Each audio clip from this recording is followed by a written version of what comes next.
L'info écho avec Capital.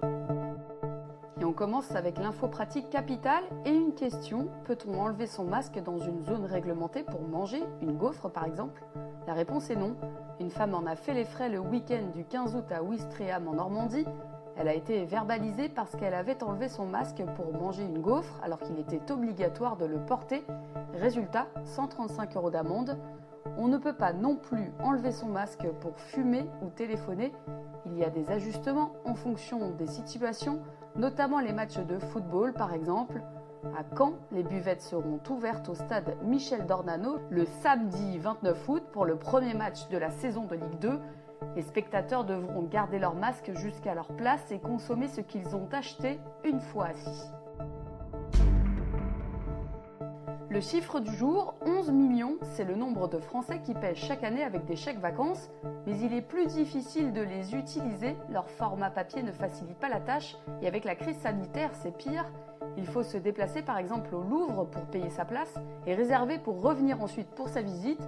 Il faut aussi se déplacer pour réserver son billet de train SNCF ou encore un billet d'avion Air France auprès d'un accueil physique. En tout, 210 000 professionnels sont conventionnés par l'Agence nationale pour les chèques vacances qui a augmenté sa commission de 1 à 2,5% en 2019, soit un prélèvement de 1,25 € sur 50 au lieu de 50 centimes, ce qui fait grincer des dents. Le coup de gueule, ou plutôt la mise en garde du jour, vient d'Olivier Véran, le ministre de la Santé, qui lance un appel à la vigilance. La France a compté 3602 nouvelles contaminations samedi 22 août.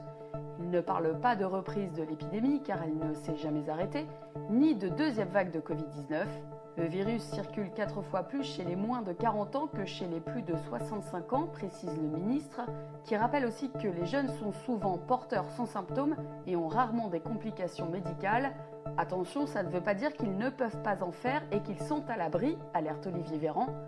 Le ministre de la Santé rappelle également que la France a la capacité de tester plus largement. Pour autant, nous sommes dans une situation à risque, a-t-il concédé. On termine par les cours pour les traders amateurs dispensés par le loup de Wall Street. Ce n'est pas Leonardo DiCaprio qui donnera les formations, mais Jordan Belfort qui a inspiré le personnage du film de Martin Scorsese.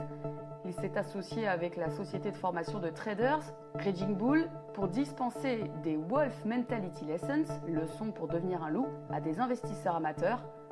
Jordan Belfort a purgé 22 mois de prison pour fraude boursière aux États-Unis. C'était l'info écho avec Capital.